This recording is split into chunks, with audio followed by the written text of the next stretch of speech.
Noelle, run away now. Leaving those words, the phone immediately cut off, and no matter how many times I tried calling back, I couldn't get through. My usually calm mother sounded desperate, convincing me that something must be wrong. What happened to Mom? Mother had been battling an illness for several years and had recently been hospitalized. Before her hospitalization, she called every day, but now, being in the hospital, she hadn't called, which I found strange. I rushed to the hospital, but by the time I arrived, she had already passed away. This can't be happening. Overwhelmed with grief, I couldn't say anything. The hospital where she was admitted was about an hour or two away from my apartment, and I regretted not acting sooner. The meaning of run away now remained a mystery. I thought I would never understand its meaning. However, amidst my grief and confusion, I unexpectedly discovered the meaning behind her words. I'm Noelle, a 25-year-old office worker. My parents divorced before I can remember, and my mother raised me with great care by herself. After becoming an adult and living alone, I saw her less often, but as a child, she took me to my favorite amusement parks and sent me to college despite financial struggles. She was a very kind mother. Although she passed away after a long battle with her illness, the mysterious words "run away now" stayed in my mind. I returned to my childhood home for the first time in a while to prepare for the funeral. What is this? Feeling nostalgic as I entered the living room, I found the room in complete disarray. The wardrobes and closets were particularly ransacked, and I realized that my mother's valuables were missing. The necklace I gave her with my first paycheck was gone too. I immediately contacted the police, but they said it might be the work of a serial burglar that's been active recently. I left this matter to the police and proceeded with the funeral preparations. On that day, many people came to mourn my mother. People who had been kind to us in the past attended, bringing back nostalgic memories, but I felt a pang of loneliness realizing I would live without family from now on. Still, I decided to see my mother off with a smile, sharing memories with everyone. After the funeral, a man approached me. Long time no see. Do you remember me? I didn't recognize the man who spoke to me so familiarly and wondered if such a young person could be one of my mother's acquaintances. I'm sorry, who are you? Well, you were little, so it's not surprising you don't remember. I'm your older brother, Dominic. He smiled warmly. I was shocked to hear that I had an older brother. Moreover, I had never met this person before. As I was skeptical, Dominic showed me a photo. Look, here's Mom, and this is you. That is definitely my mother when she was younger. The woman was unmistakably my mother, and the child next to her looked just like Dominic. It seemed true that he was my brother, and I was happy to know I had family. But why had Mother hidden his existence from me? But I never knew I had an older brother. I see. It must have been hard losing Mom. But now I'll be here to support you. With his words, I nodded. Yes. But the questions remained. I had often wished for siblings when I was young. It seemed unlike my mother not to find a way for us to meet. Maybe she had her reasons. I tried to convince myself of this and suddenly thought of something else to ask. By the way, what about Dad? Didn't he come? Oh, Dad said he has nothing to do with us anymore and didn't come. I see. I hope I can meet him someday. Dad's a terrible person. He practically abandoned you and Mom. Even though they divorced, it seemed cruel for him not to attend her funeral. Dominic continued to check on me, often inviting me out for meals. During one of these outings, he told me that after the divorce, Dad frequently asked Mom for money, and he was worried that he might come after me next. Dominic seemed very concerned about me, and having a brother felt reassuring.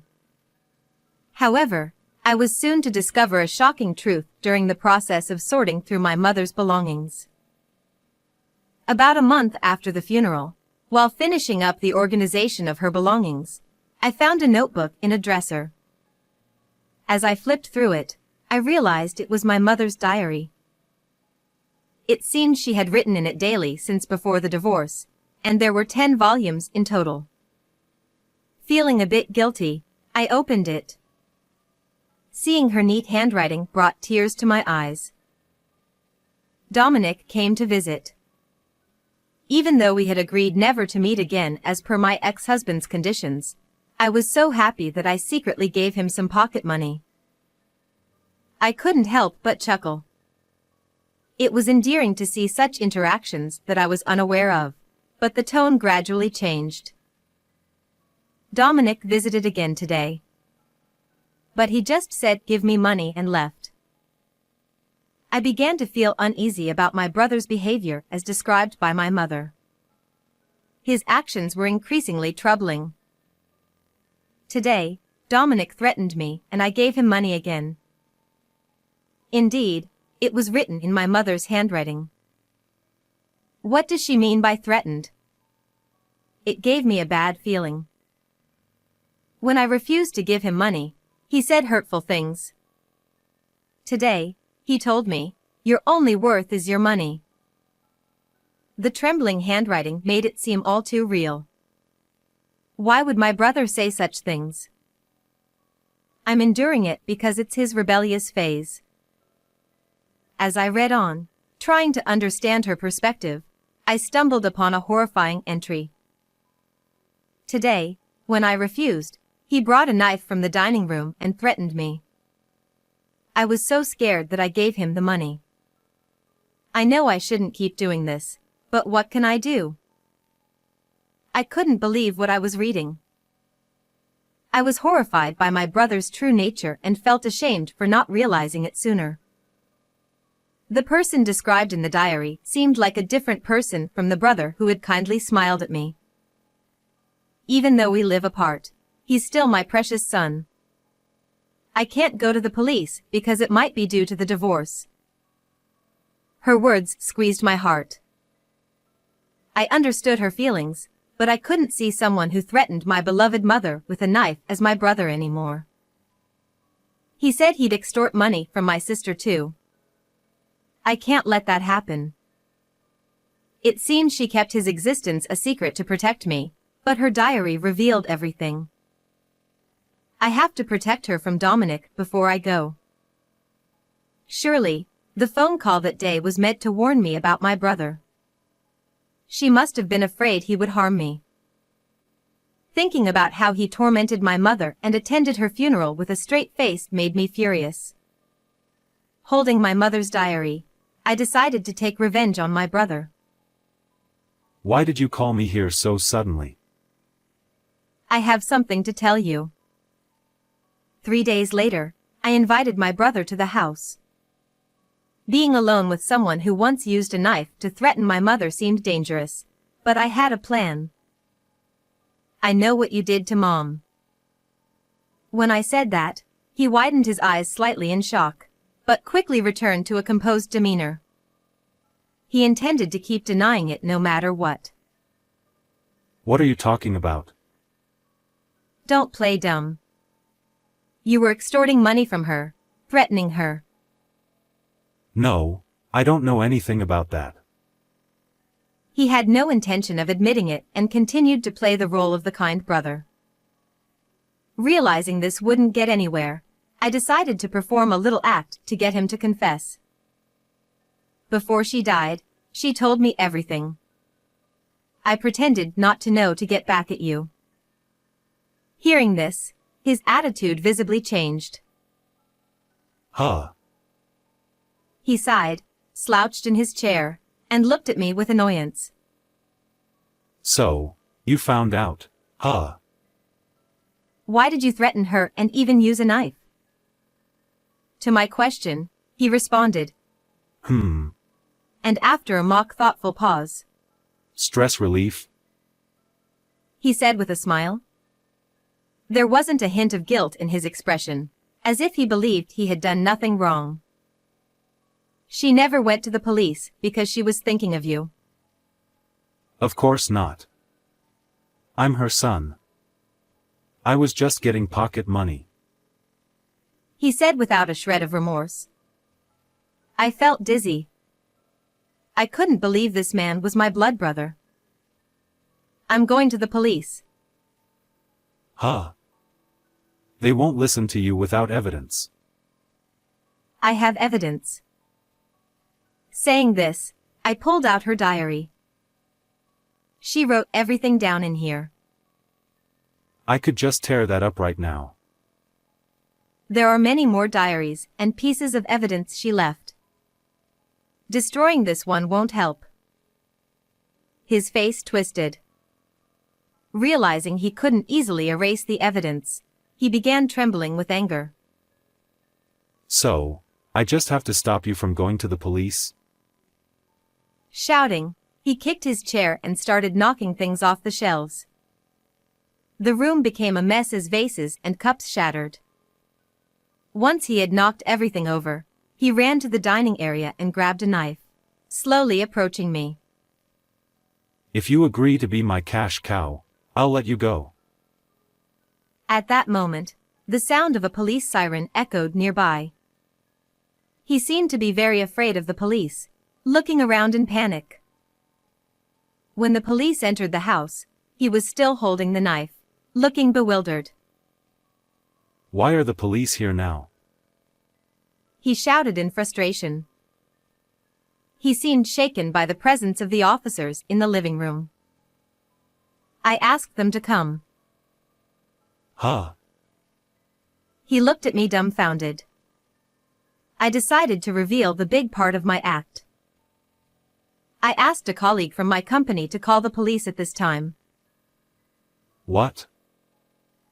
I figured her diary alone might not be enough evidence, so I planned to have the police catch him in the act of threatening me with a knife. It was all a setup. Stop messing around. He shouted, lunging at me, but was immediately subdued by the police. Hey, stop it. Let go of me.